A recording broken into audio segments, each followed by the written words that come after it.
job interview is one of the most anxiety-provoking situations most people can find themselves in, even when they go to plan. But what happens when you have your worst interview ever? Our guests share their worst interviews ever in the hope that you will take something from their mistakes to have a more successful interview outcome. Some of the stories are horrific and some are just downright embarrassing.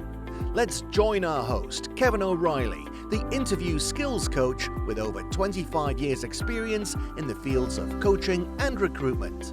Let's welcome our guests to the show. Today we have on the show Mary McGuigan, a personal stylist and image consultant from corporate and creative image. Mary's business empowers both individuals and businesses to craft their ideal image. Mary has also delivered a TEDx speech called How to Wear Your Vulnerabilities, which I think everybody should go and watch. Mary, you're very, very welcome here today, and I'm sure our listeners are going to be excited to take away some information from your background and what you've been got up to today. But before we get started, Mary, I would love for you to share with our listeners a little hobby or hidden talent that you have that very few people know about you. A hobby or a hidden talent. I have a very, my friends always tell me I have a fantastic flair for sourcing really reasonable holidays. And I have been actually approached several times to start up my own travel agent business. But I'll be really honest, it's all about me when it comes to holidays.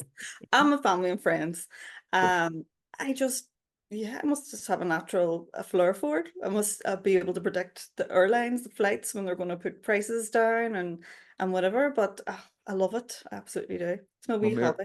Mary, maybe I'll just send you my time off next year and let you work your magic, and we can see what we come up with. How's that sound? Possibly. Very, very. Thank you.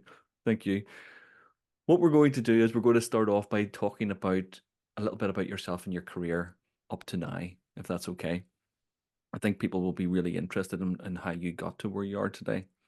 And do you have any particular sort of highlights that you can really point out within your career that has guided you to where you are? I think every time every time I felt like giving up, and not because I didn't enjoy what I was doing, the technical stuff, the marketing, the sales, all that's the bit that gets people down. If people really love what they do, that's what pushes them on. And every time I thought, oh God, that's it, I've had enough of this, that didn't work out, or this didn't work out, then something really great always came along. And I always believe it was a reminder that yes, you're staying here, you're not going anywhere, you're staying in this industry. And things like I got asked by the Boulevard and Banbridge to come down there and do some workshops, and I was absolutely delighted because I thought I didn't actually have to source this. They came to me. This is brilliant. And they were so lovely to work with, so down to earth. And I really, really enjoyed it. And I've also I've enjoyed working with different charities. I do get charities that come to me quite a lot for different things. It's always to do with confidence and women. No matter what the charity is, that's always what it's about. And I really do enjoy that because seeing how people have came from whatever they're struggling with to learning something about color or feeling like, oh, I didn't know this. This is great. I can't wait to pick the shops now and apply this new knowledge. And it's just lovely to see. It's really nice. And of course, I'm going to New York to spread female empowerment with the Voices of Seven, and I'm so excited about it. I'm so delighted I was asked to come and do that as well. So that's been my biggest one so far. Yeah. Congratulations, Mary. That sounds like a little bit of a holiday in disguise. Yeah, it is. Yeah, Well, it's maybe. work. Yeah. It's Oh yes, work it's work. too. Of course, it's work. Yes. If There's anybody lots. else, it's work. Actually, It's a very packed few days actually, but it's great. The Voice of Seven ladies are all about female empowerment, and they just really align with what I do as well. And it's lovely to meet people like that. So we're going to New York, and we'll have lots of intertrade meetings, and they're putting on an event as well. And I'm just really excited to be a part of it. That is wonderful, and I'm sure we can catch all of that on your Facebook, your LinkedIn, and any websites or anything that you have available. Yes, or if you want to come to New York and go to the event, absolutely. Ooh, don't be Mhm. tempting me. Don't be tempting me. Aha.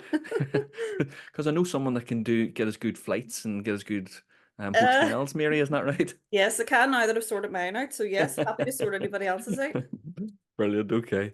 But now, for the sake of balance, okay, for the sake of balance, what has been a real pivotal point or low point in your career? And I know you sort of touched on the entrepreneurial journey of the Mhm. highs and the lows there, and as being an entrepreneur myself, I get it.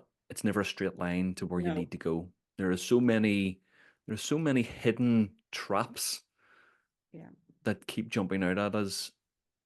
But there must be something that sort of went, right, I've had enough. I'm not doing this, and it's taking you a moment or two to pick yourself up and dust yourself down again. Hmm. Tell us a little Yeah. bit about that. First of all, just like to say, I've had great business mentors with Go Succeed, with Women Business, with Mums at Work. They've all been fabulous business mentors. But I had fell into the trap of just doing things quite the way everybody else does them, the Mm, way you're supposed to kind of following. And so many things I did just didn't work out for me. And I thought, but they work out for other people. Why did they not work out for me? And I did actually start my business at within the middle of lockdown. And I used to go on to lots of into club rooms because nobody wanted to come on. Like, they were all worried about the way they look. They're all, oh, we're in lounge gear mm, and I put on 2 stone, and nobody wanted to do that. So I would have listened quite a lot. So just a recurring theme of it was body image. It was, self-image. All these things just kept coming up. But yet I was still selling, here I am, hello, I'm online, I'm doing color analysis, I'm doing this and that. And you're just sitting there waiting for people to turn up and buy your service. And it just doesn't happen.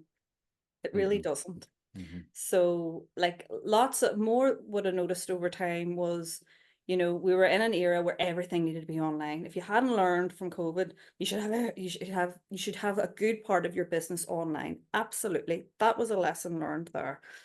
But also we've came to the stage, and I think we've been here for a while now, that everybody wants to get back out. They Yeah. want to get back out as well. And when I started doing more workshops, when I actually started saying, right, this is what's happening, here I am, people started coming. And I thought, why did I not do this ages ago? Why did I sit and bang my head off a wall and, you know, wonder where the problems were?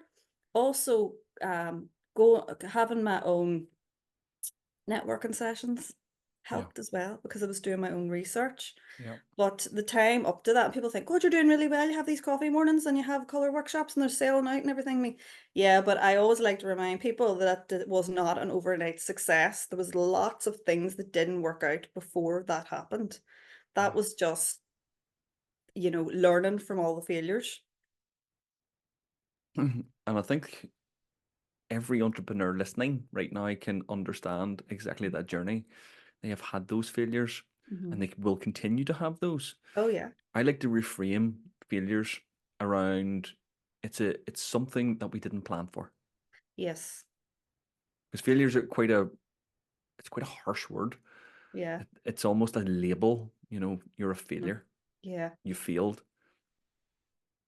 No, well actually I learned something from that. I learned how not to do it. Oh, it's the way you look at it, absolutely. Failure with me was always like a really negative, a bad thing.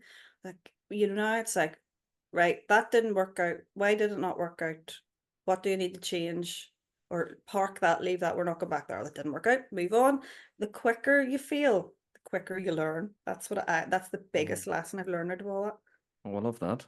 Mm-hmm. The quicker you fail, the quicker you learn. Mm-hmm. Okay, lovely.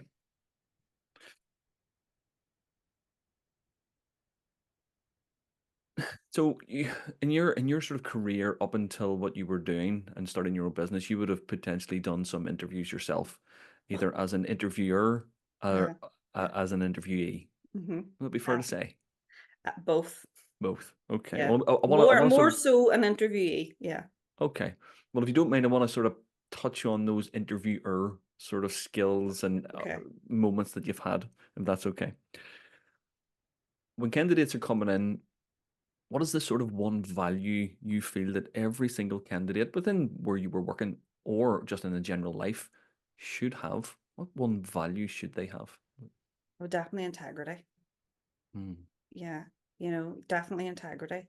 I think, and what I noticed definitely was that everybody comes in trying to be super perfect.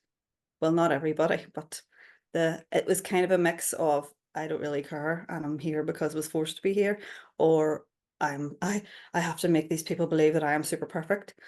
And that's just not going to happen. You are going to make mistakes because you're a human being and that's what we do. But integrity is everything. It's been able to say, yeah, we made a mistake here so many months ago. We calculated this wrong. And I think this is what we need to do.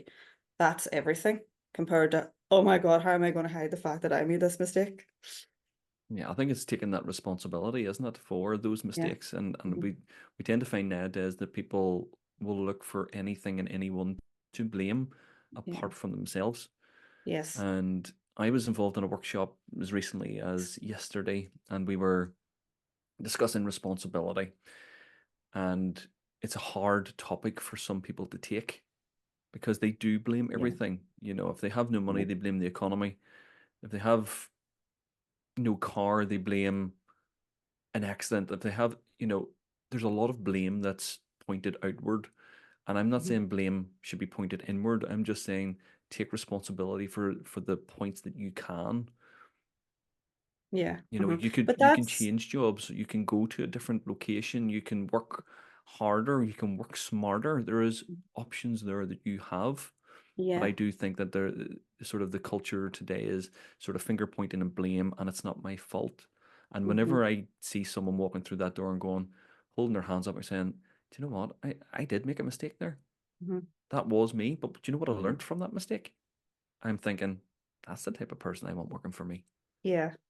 But that works both ways as well. I mean, I've worked in a lot of organizations and it has blame culture. And Yeah. whenever they've hired me, it's like, oh, we're so like, not that. And it's like, no, you are.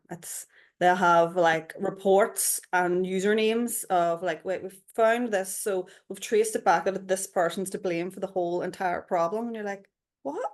It's even though there may be 10 people that's dealt with whatever Yeah. customer client that's maybe complaining.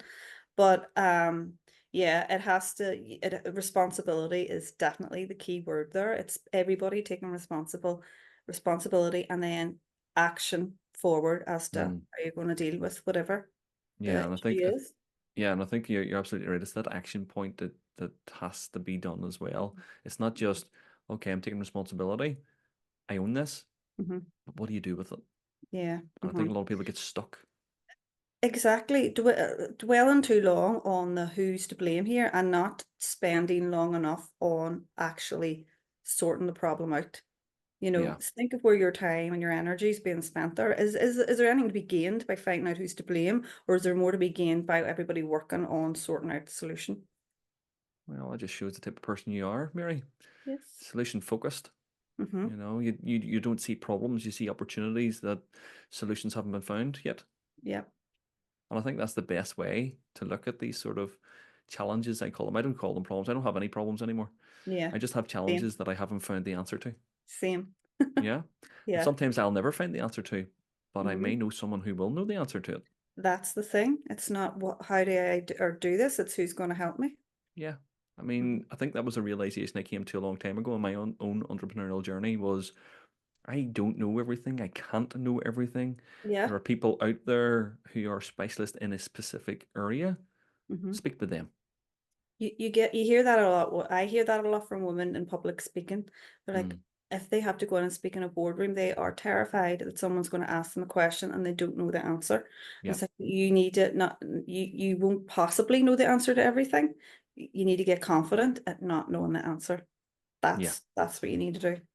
that's Same, absolutely but the right. same, you may not know, they may ask you in an interview something just to test you. It's maybe not like part of their overall deciding factor, but you need to be confident, go, that's a good question. I actually don't know the answer to that. Mm. But don't, and then you start panicking, oh God, they're thinking, are they going to be able to cope under pressure? Correct. And it is all of those sort of little tales that that interviewers are looking for. Yeah, It's not just how you answer the question or what is said in that question, it's how yeah, you behave. And a yes, lot of those competency-based interviews, it's all about behavior. They believe that past behavior is a reflection of future behavior. absolutely. It is in most cases, but we are ever evolving, so we do change and we do adapt, and we Mhm. either learn or we don't. Yeah, And that is the challenge that interviewers have. And I know that's not an easy job because I've sat on thousands of panels. It is not an easy job to no. do. And to make matters worse, the majority of interviewers actually don't want to be an interviewer. Oh my God, yes, that is so true. They have been delegated the job. As Definitely. part of their job role. Yes. Yep. And I actually, when I sat in a few, I actually was very happy to do it because I love watching body language. So do I, Mary. Yeah, So do I I. really enjoy it. And they're like, right, you take the notes, we'll ask all the questions. And I was like, because I just wanted to look. And every time I seen them being nervous, I just gave them a massive smile because I know what it's like. And I thought Yeah, that'll calm them down. A smile always does calm someone down it just that does. little bit more. It does. And and I know where you're a personal stylist and image consultant, and I would have always said a smile is something you wear really well, and it should be the first thing that people see. Never mind what you're actually physically wearing. A Yeah, smile you should always be wearing. yeah, absolutely. You know that it's almost like an accompaniment to the Hmm. overall outfit.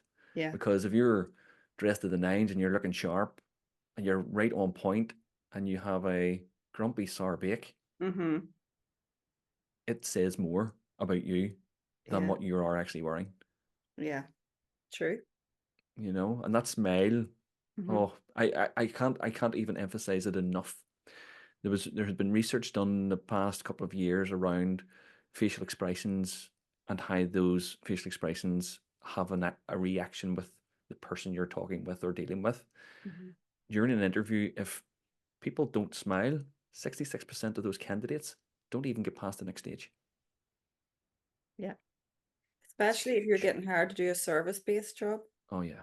Hmm. Oh yeah. It's almost like a performance, isn't it? Yeah. If you're not that way inclined all of the time, it's almost like a performance. Yeah. Hmm. And that's the perfect opportunity as an interview to do that. Yeah. I used to get, because I didn't, believe it or not, I actually didn't have a natural smile. Like there's people who have a great natural smile all the Okay. time. I have, the traditional, and I really do think the thought of me when they come up with rest and bee face. And this is where my knowledge will help because what made it work, obviously at the time I didn't know anything about personal styling or image consult. Well, I thought I didn't know anything. But over once I did do my training, I realized that actually my resting bee face looked worse when I had a hairstyle that absolutely didn't work for my face shape. And it actually Hmm. didn't even look that noticeable at all when I did have a hairstyle that really worked for me. Wow. So all those wee things do matter as well because you're not if you're when you're in your kind of work when I was a receptionist and I was kind of like thinking and doing something, you're not actually angry. You're just but people are coming, the guests are coming towards you, and you're sort of like thinking or doing something on the computer or trying to work something out. Yeah, It's you're face hyper shape, focused. a face shape, and your hairstyle says it all. Okay, that's good. That's good to know. Because a Hmm. lot of our interviews now are going online Yeah, and all they see is shoulders and head. exactly. Hmm. So a good hairstyle and a good smile will say all that it needs to. And if you're a woman, a red lip. A red lip. Yes. Explain that one.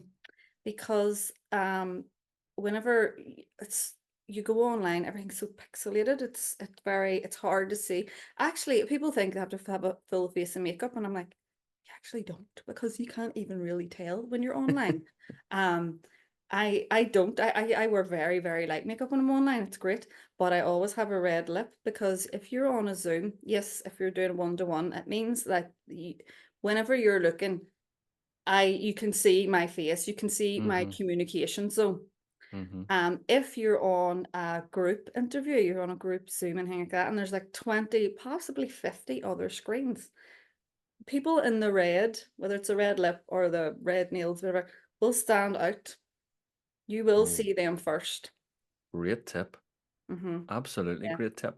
And I don't mean wearing a red outfit on interview because that's not really a good idea. There's Unless you're times when applying you for should and you unless shouldn't wear red. unless you're applying for Santa's job, Yes. stay away Uh-huh. from red. Yeah. Is that what But a you're red suggesting, looks right? great, especially on because it's just emphasizing your communication zone. Love that. Absolutely love that.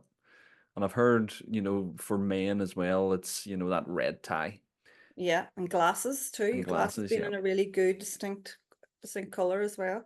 A Yeah. good color for you. But it All is all these those wee little, things make a difference. well, I'm just going to say that it's all those little tiny things. Hmm. And I have a little saying I've coined, and it seems to fit beautifully with what we're talking about. It's a little by a little becomes a lot. Yeah. So it's all those little tiny things accumulating to the overall outfit. Yeah. It's the hair, it's the lips, it's the necklace, it's the earrings, it's the handbag, it's the shoe. It's not one thing specifically. It's a Yeah. lot of small things added Hmm. together. Yeah, absolutely. And I think Hmm. people really struggle with that. They struggle with actually combining, does this go with this? Yeah, people, and I was no different. We make it out harder than what it needs to be. Yeah. We really do. It's not that hard, and as I always say, it's not about designer brands and all that. A lot of people that interviewing you probably won't even like know a lot about brands. Not prejudging there, but like certainly in my experience, it is just that snapshot first impression when you walk in and you sit down. Yeah. That's it. Don't have Yeah. time to be looking for labels up and down you or anything like that. So it's making that first impression is the most important thing. Polished, having that polished look. Polished Hmm. is a word I hear quite a lot, yes. I like that. Looking put Polished. together. If you look put together, then you look like someone that knows what they're doing in life. And of course, that's the type of person you would like working for you. Yeah. Uh-huh. And you Great. could even go as far, and this is a good one for men, if you say you arrive in your interview and you have your navy suit on, and some people suit navy and gold, some people suit navy and silver, but Hmm. having a pen that matches. So whenever you're asked to fill out forms, you have your pen already with you. Yeah, that's lovely. All Instead of matching. going, can I borrow a pen? Oh, hold on, do I find a Or pen? using them big ones they give you, yeah. Yeah, yeah, But the ones that don't work. it's something some people will probably most of the time not comment on it, but they'll certainly notice you having your matching pen to your suit and your that's a prepared man. Hmm. And again, that is something that there's some type of person that you would like working Hmm. for you in your business. Someone that comes prepared, Yeah, almost expecting something to happen. yeah. But if you by doing those things, that's habits. People think, I know, but is it at all really necessary? And like, but you're showing habit. This is a way of showing habits that you already have. If you're so against it, then maybe you don't really have those habits. You know. Indeed, and maybe you shouldn't be applying for that particular role Mhm. because it doesn't sound like it's a particular role that will suit your values. Most people, if they really want the role, they'll do those wee things. They will.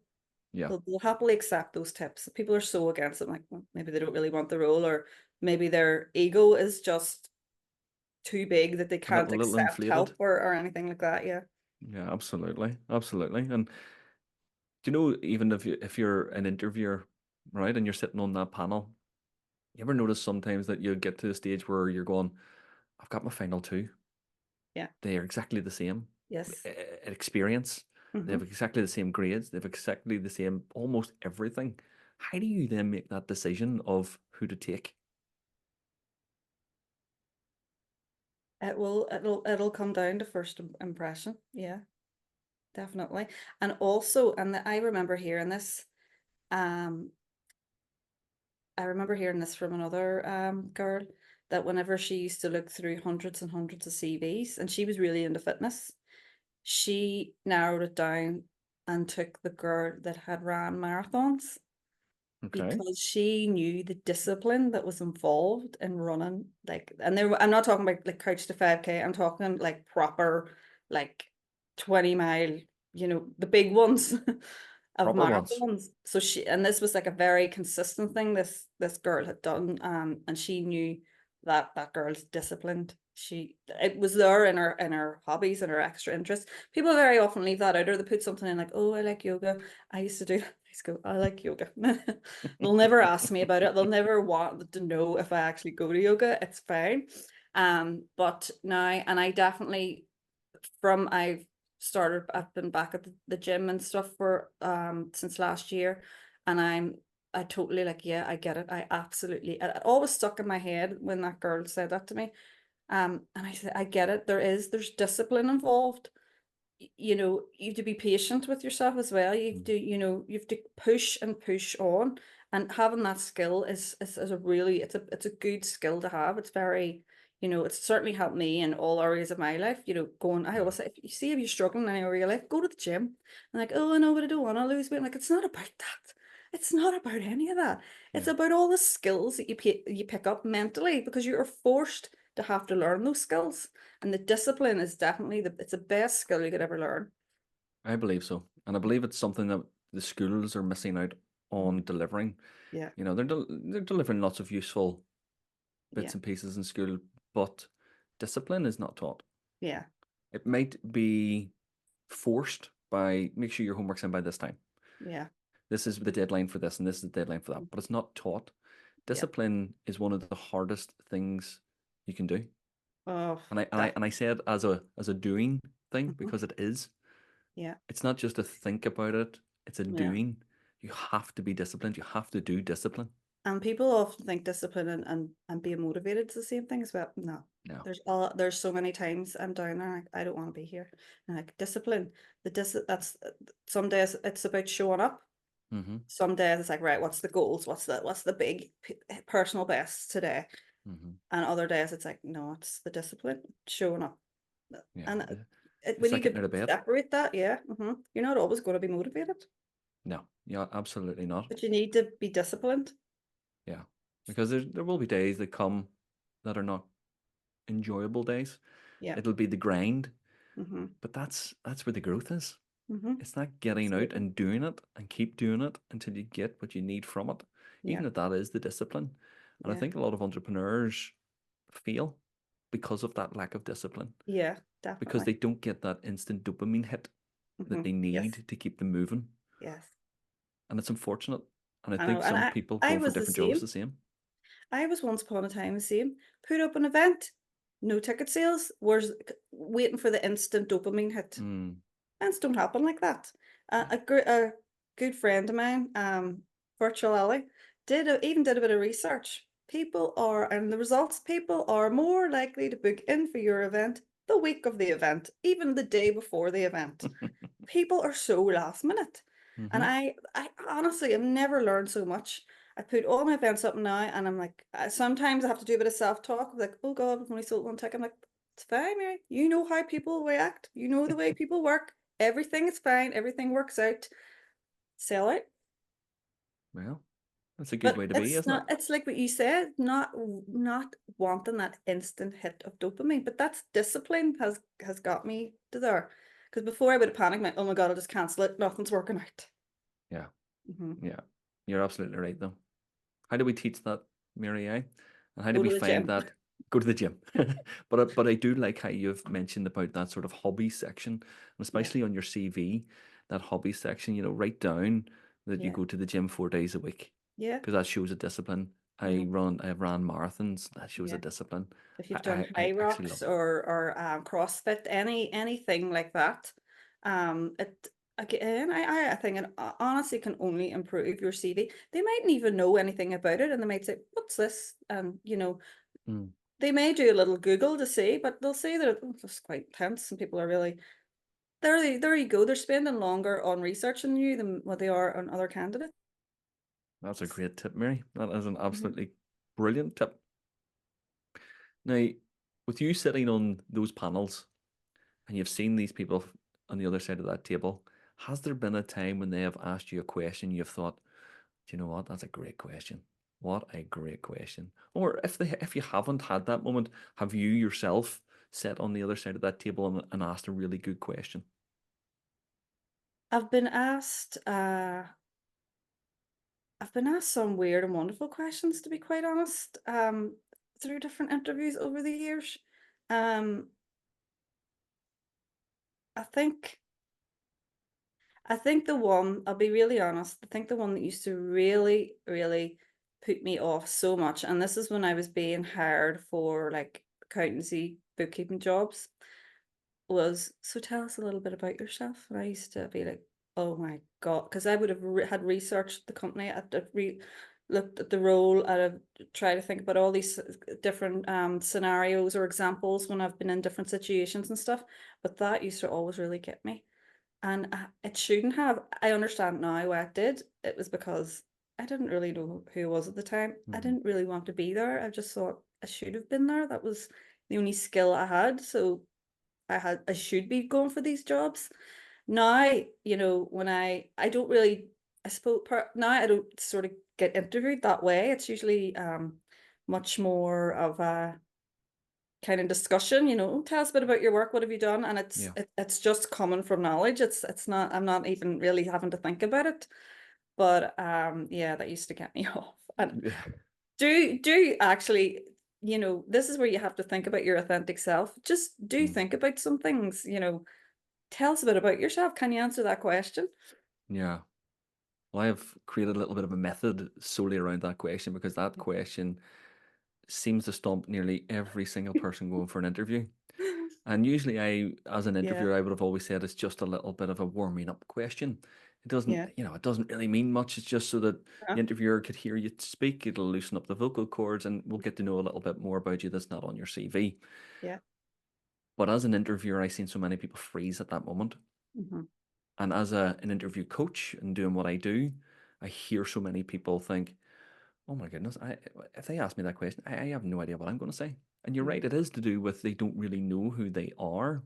Yeah, So I devised a little bit of a model called the T model, yes. TEA. So today, earlier, and after. So it's a sort of a three-parter. And it's about tell us who you are today, what you're doing, and why you're applying. And Hmm. then the earlier, what has brought you to this stage. Be very, very brief. Don't give everything away. And then the after, where do you want to get to? What are you looking for? Oh, that was another question that used to stop me. Where do you want to be in 5 years? And I think, in the back of my head, I was thinking, not here. Well, Oh, that such little bad method, advice. that little method actually takes away that question, takes away the Yeah, need for that question. So yes. when they asked it, all you got to Yeah. do is elaborate on it. So Uh-huh. you've already Yeah, answered the question. yeah, Plus, there's usually a question about your experience. You've already touched on that, and sometimes they'll ask, "Why are you here? yeah, Why did you apply for this job?" So that also answers that question. So what you're trying to do with that one little simple structure is touch on all of those points and all of those questions before it's even asked, yeah. and Very just get good. and you Yeah, just get rid of it. yeah. It just goes. Mm-hmm. And once you've practiced that over and over again, you can bring that out into the networking world, into your business world, and you just what how you doing? Tell us a little bit about yourself and your work. Oh yeah, no problem. This is what I'm doing now. This is why I'm here. This is what got me here, and this is where I'm going to end up. And when you give it a structured, simple, isn't it? It's funny you say that about the networking world, because I used to I would have at one time saw the two as completely separate, different things, but it's not really that different at all, because you're always having to, as I say, sell yourself when you go into networking. Well, Mm-hmm. I don't like the traditional hard sales. I like more of relationship building. Yeah. That's just, I've always been better at doing that. Like, never looking at someone as if they're going to be a sale. Like, it's another person to have in your network, another Yeah. contact, another good business friend, because we need lots of them. Yeah. Um, but yeah, I suppose it's, yeah, very, very much the same thing. It is, and it is that term selling yourself. It's again, it's one of those terms that people switch off Hmm. when they hear it. They go, "Oh, I couldn't do that. I couldn't sell myself." Yeah, But we do it pretty much every day. We just do it unconsciously. It's yeah, only in those times we have to be intentional and conscious exactly. about it, Yeah. Hmm. and you know that you're going to have to. So why not prepare for it? Well, you know what? Whenever this might be a good tip. I actually, whenever I was first getting into the world of networking many years ago, when we were getting sort of the tips and advice and stuff, don't go in, don't go hard sell, don't do all this. I used to think, right, I was typing some notes, trying to prepare. And I thought, right, do you know what? If this was my best friend in front of me, how would I be talking to them? And I wouldn't be putting on a polite voice. I'd be like, God, I did this today and I did that and blah blah blah. If you can do that, even get your phone, video yourself doing that, listen back to it and think, what was the key thing said there? Yes, you can go in and you can put your polite voice on when you do the interview. But what was the key things there that you were saying? You were a lot more relaxed. Your body language was more, yeah, is a lot healthier as well, and a lot more positive. But that things like that really help talking into your phone. It does. And I think again we keep coming back to this sort of thread that's running through this interview about being authentic. Yeah. Mm-hmm. And when you are your authentic self, you do relax. Your body language is more open and it's more welcoming. And I Yeah. love what you said about building those relationships as a point of going into a networking event, because it's not about that instant sale. It's about the sale Yeah. in a year's time and the next sale in 2 years' time, Yeah. and building that relationship and building that business relationship as well as potentially some personal relationships as well. As Mm-hmm. entrepreneurs, we can't do this ourselves. We need to build a network of people around us who are better than us. Yeah. And that's the type of room everybody wants to be in as an entrepreneur. Absolutely. And 70% of people that have referred other people onto me have never bought from me. Oh, Mm-hmm. interesting. Yeah. It's just they've said to another part, oh, I met this girl, and that's been Okay. it. But Okay. but that proves my point of, you know, I hate when people like are chatting to someone and then it twigs they're never going to buy from me, and it's the conversation's cold dead stop, or the email or the online, whatever it is, and move on to someone else. Like, why not? You don't know how you're it's building relationships. You gotta not look at the sale. And even whenever you're being interviewed, if you think, I don't think I got this job, or they've maybe proved, and this has happened to me before, they pulled up something like, this is actually a 5-day-a-week job. And I'm thinking, all right, because that's not how the recruitment agency sold it to me. They told me it was 3 days a week. And it's not the worst thing you could do is go, all right, and just there and then build up that relationship. You never know, down the line something could come up. They could remember that we really like that girl, but it just didn't. The job role actually didn't work out. All keep building relationships, because they may have other roles, or something may just not work out. It still should apply when you're being interviewed as well. I completely agree. That's absolutely true. And I've seen it happen so often that Mm-hmm. potentially that person didn't fit that particular role, Yeah, but then in 2 weeks or 3 weeks or a month's time, a particular role came up that would have suited that person, and we rang that person back up again and says, "Listen, this role has come up. Would you like to?" yeah, And you're absolutely right. Do not switch off.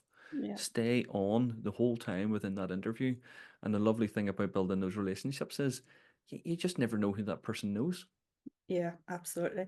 It happened to me. Like it was a choice between me and another girl. I think the only thing the other girl had over me was she had used the actual accounting system at the time, and I had used everyone. They all have to do the same thing anyway. And that was why. And she'd got worked there 2 days, got offered another job and left, and they come back to me. But and of course I was like, yes, happy days. And I started and stuff, and they were really nice. And I said, so I suppose you don't want me to bring up the fact you chose the other girl over me.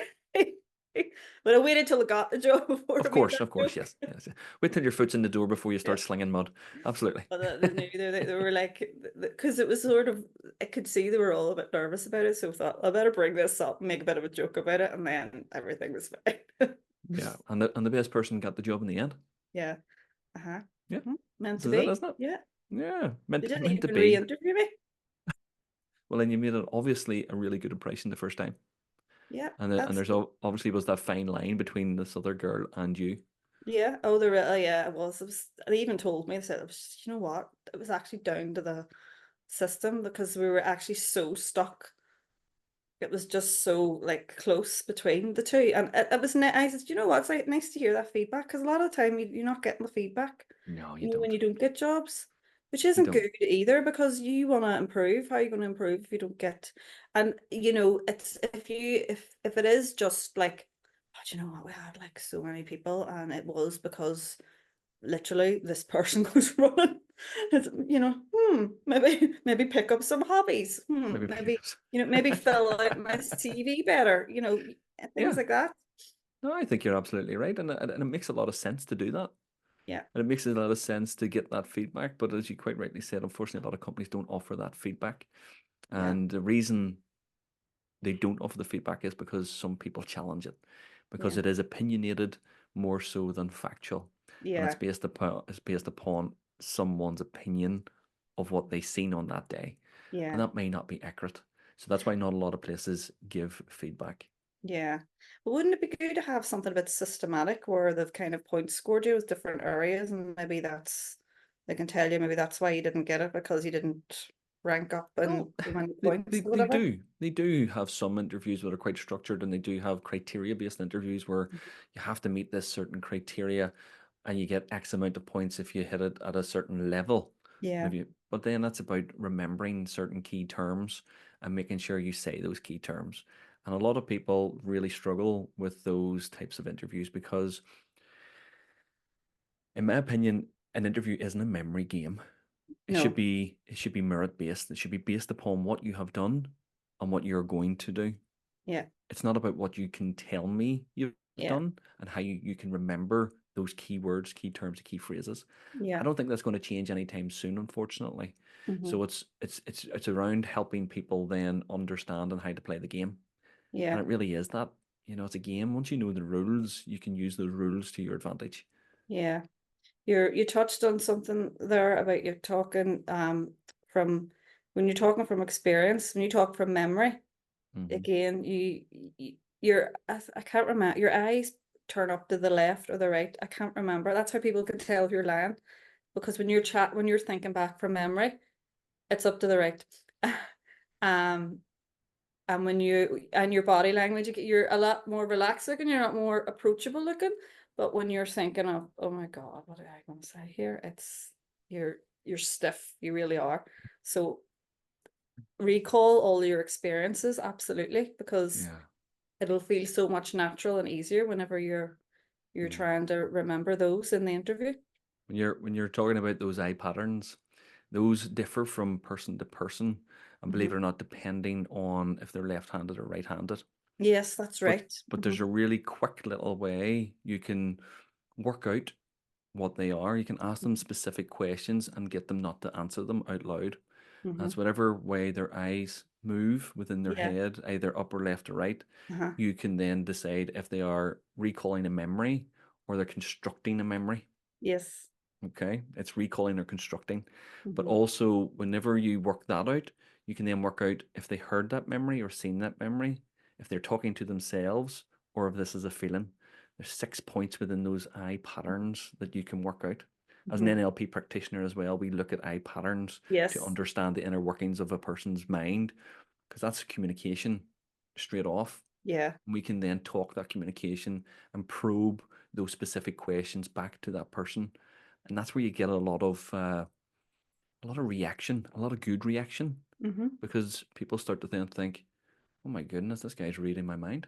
Hmm. And But you're giving us all everything. you loosen up more, I think, when you're trying to remember something. Like my kids laugh because whenever I'm telling them something, I'm like, hold on, was that yesterday or was that the day? And instead I just start spinning around. I just start turning around in a circle. Like, I remember now, and I Yeah. just laugh. It's like, she says, there's mommy spinning again, trying to remember. And then I'm like, and then I'm looking, then I have my hands on the hips, and I'm like, that definitely was, that's the Well, mom you, brain. you, you superwoman posing, are you? Uh-huh. I know. He just like, what's she doing? What is this?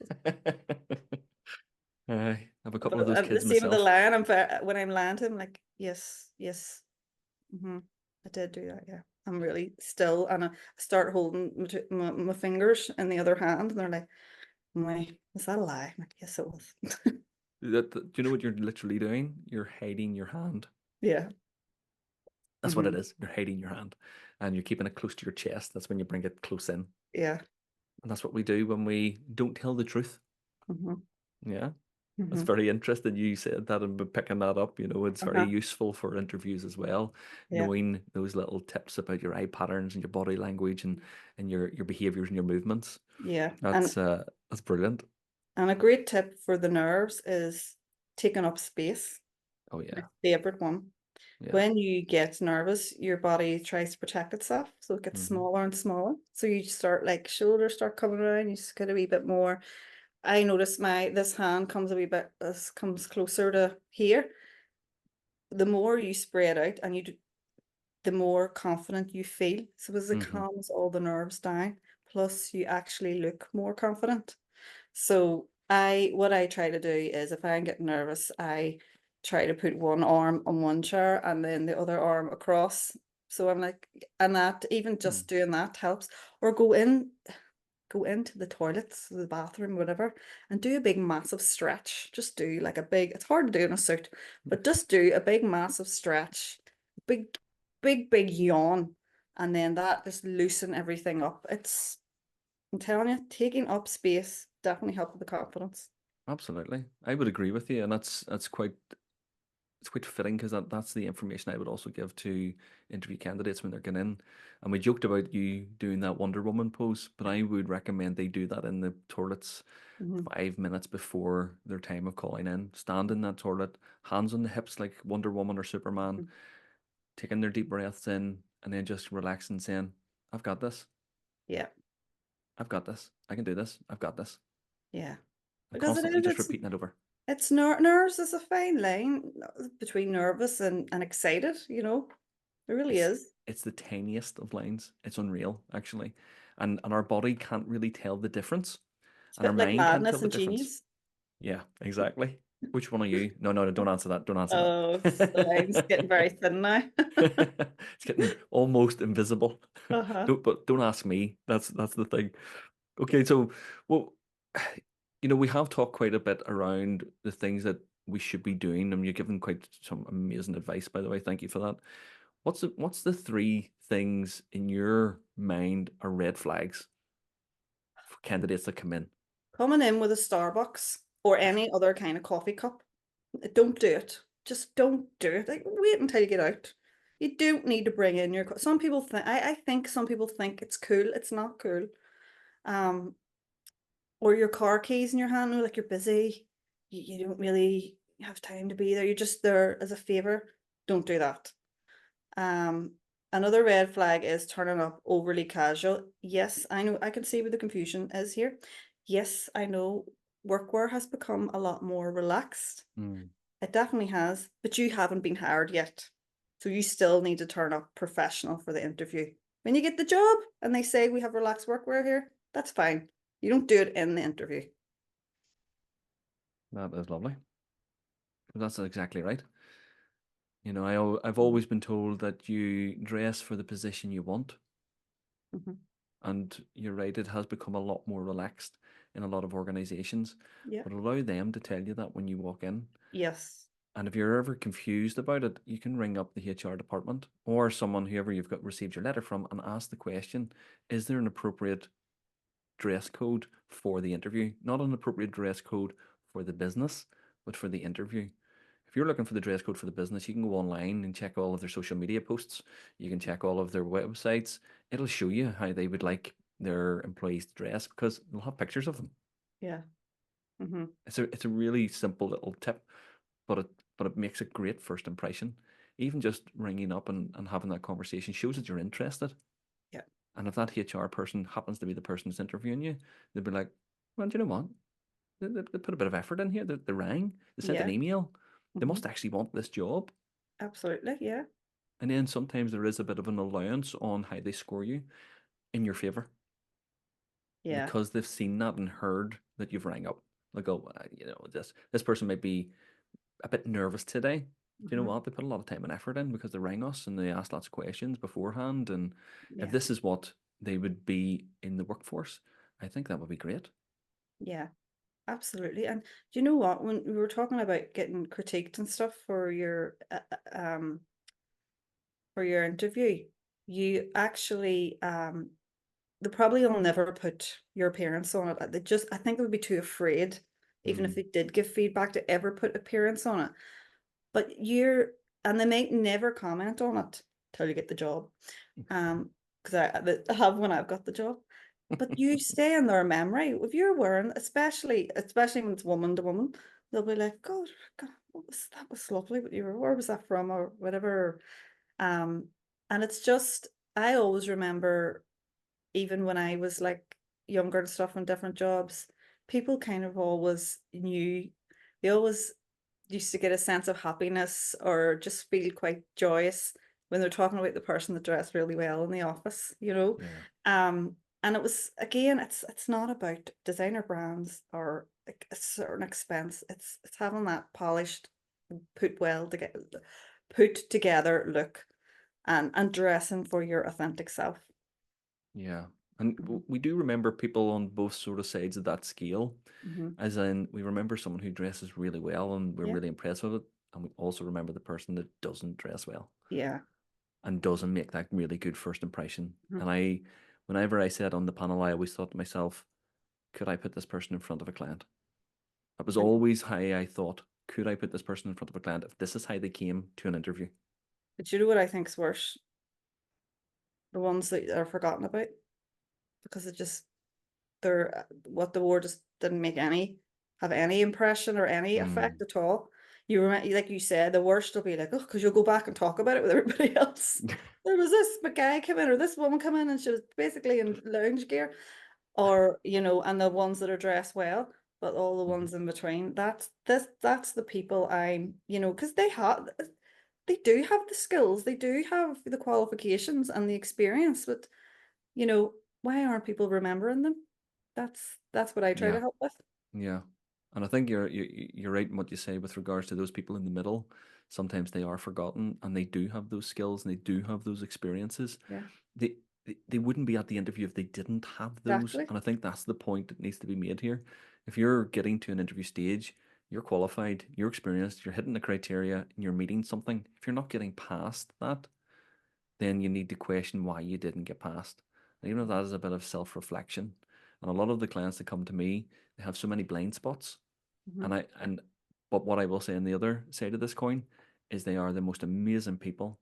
They are so experienced, so skilled, Yeah, and you would be shocked at the people that turn up at my virtual door looking assistance with regards to an interview because they've made it this far to the interview and they just cannot seem to get past that interview stage. And yeah, again, it's all those small things. It's how you dress and make your first impression.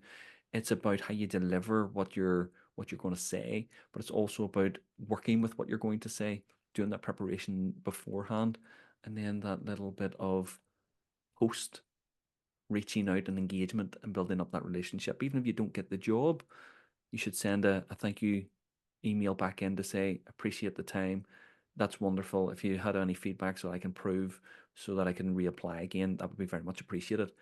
I don't know many times I have seen a candidate do that and then the candidate get offered the job yeah. somewhere down the line. Yes, exactly. Yeah. Always keep doors open. Hmm. Absolutely. Never ever close a door. Absolutely. Plus, from the interviewer's point of view as well, and certainly I've seen, especially in smaller business, you're like, you feel like you've maybe offended the ones you haven't hired. So by you even sending that and saying, look, thank you, appreciate it, thinking, well, I could actually go to them again. I could actually hire Oh them yes, yes, you make it because, open. yeah, exactly. Yeah, you create that communication and then you have that open communication so that you don't feel that, oh, I really can't because I didn't go the first time. Yeah. Hmm. Yeah, and I think we're missing a lot of really good individuals Hmm. because a lot of time it's nerves that get a lot of people. It's nerves that make them feel around the interview. Yeah. It's that lacking in self belief. Yeah. They know what they want to say. They just don't have that confidence to say that what they want. Hmm. And I always find that people come to me for one thing and they leave with another. Yeah. Same. Same And with my yeah, job. it is. It is. I can see a lot of where you and I both cross over with what we do. Hmm. We're potentially looking at the same individuals because we know that they are skillful, talented, experienced, knowledgeable, They just lack that little bit of self-confidence and self-belief. Yeah. And once, if you can give that to someone or help them find that in themselves, and use the word empowerment, which is just a wonderful word, you empower that person to go out and show the world who they are Yeah. and chase what they want, Or not their what, personality. yeah, and not have to sit back and take what they've been given. They can go Yeah. out and get what they want. But and it's also helping the like interviewees understand that, they're like, oh, but if I dress as myself, people might not want me or whatever. But that's still a good thing, Yep. because that may not have worked out if you had have dressed to people please them. Now, when I say that, I don't mean you turn up in your leopard print head to toe in the interview. What I mean, I suppose I'll put that's mine more back in the wardrobe. that's more of a maybe sort of entrepreneurial networking sort of thing as well. But yeah, I mean, what what I mean is, suppose I always turned up previously in interviews in my stiff black suit and white shirt and straight cut hair. And when I was being more of myself in the later years, I had a nice navy suit, but a wee bit softer, a nicer curlier hairstyle, um, and a nice teal shirt or a teal blouse as well. A little bit softer, but definitely still had the professional side of it. And yeah, they could see, yeah, who I was. Well, Yeah. a good bit of it was shining through there and then. Well, that's what that is, isn't it? Again, back to authenticity. It's just being who you really are. Because Yeah, if you don't really fit into that culture anyway, yeah. you're going to end up leaving. You're going to end up feeling Just a unhappy, waste and of you're everybody's not going to time, give it. yeah. Yeah, it's absolutely, it's a waste of everybody's time. So you may as well go and be yourself. And if yourself is good enough for that particular culture, then that's great. And if it's not, then you potentially have saved yourself a lot of time and heartache. Yeah. Absolutely. So now, listen, we're going to change to a little bit of a different pace, okay? This is going to be a bit of a quick fire question round. Okay, go for it. And it's simply just yes or no. Okay, so I'm going to ask the question. It's just a yes or no. Okay. Okay. Is it acceptable to wear pajama bottoms to a Zoom interview? No, Is it okay to bribe the interviewers? no, Is it wise to ask the interviewer for a selfie together at the end? no, Should a candidate smile during the interview? absolutely. Should you answer the first question with a dramatic pause for effect? No, Should women wear high heels to an interview? it depends. Is it acceptable to ask the interviewer how much they make? No, Should you high five the interviewer at the end? no, Should a candidate swear during an interview? no, Is it acceptable to bring your mum to the interview for moral support? no. Okay. Believe it or not, those are questions that I have been asked in the past. And I always like to get a different viewpoint on those to what what advice I have given. And I think yours is pretty much on point with my own. So Yeah. it's always nice to know those things. That's great. The heels one, the heels is very much the way I said, that's the only one I didn't give a yes or no answer for, because I get that question quite a lot as well. And that is very much dependent on how formal of an industry they're going into. So very like traditional, like accountancy, legal, banking would all, yeah, you'd probably need to turn up in a pair of heels. But as long we've so many industries in the middle, Yeah. more creative ones, as long as you look comfortable, it's much better that you look comfortable in how you come across than you looking awkward. Yeah. Yeah. And there's alternatives to heels for women, yeah. Yeah, I completely agree with you as well. There is industries, there's almost an unspoken expectation that there is a dress code and a Yeah. specific dress code. And yeah, it's unfortunate that you do have to sort of fall into that stereotype if you have to. And it's Yeah. the same for men on the other side as well. Yes, it Is it is. a tie or is it a not a tie? Mhm. There's certain industries that it's definitely a tie, and there's other industries that it's not a tie. I always say, if in doubt, it's a tie. Absolutely. Mhm. Absolutely. I always err on the side of caution. Yeah. Always. But we're not talking turning up in a dicky bow though, and Yeah. You've and seen a that. tuck. You've seen I've seen that. that? Yeah, that was really his personality, to be fair. Like, and he ended up getting the job, and he was exactly his authentic self. Like, he really was. But yeah, Brilliant. I've seen Dickie Books. That's brilliant. Mhm, That's brilliant. mhm, Okay. So, you know why we're really here, We're here mhm, to ask the question about, tell us about your worst job interview ever. So, I think we've warmed up to that stage where we can ask that question, Mary, okay? So, mhm. tell our listeners about your worst job interview ever. Where I was interviewed. Yeah. Um, I suppose I thought I was going for this really good accountancy job, and I really built myself up for it and everything. And they turned up in like a shirt and a pair of flip-flops and a pair of shorts. Now that wasn't the worst part. I thought, okay, this is a little bit more calm and relaxed environment. Haven't really been used to this in this industry before, but okay. And then it was like there was no role. It was like you could basically be given anything I want to give you, and you could basically be given any role I want to give you. Basically, what it translated to was I was going to be their skivvy. Um, and that obviously didn't see all the red flags till after, but I thought, oh, there's no hierarchy either, which I find incredibly strange.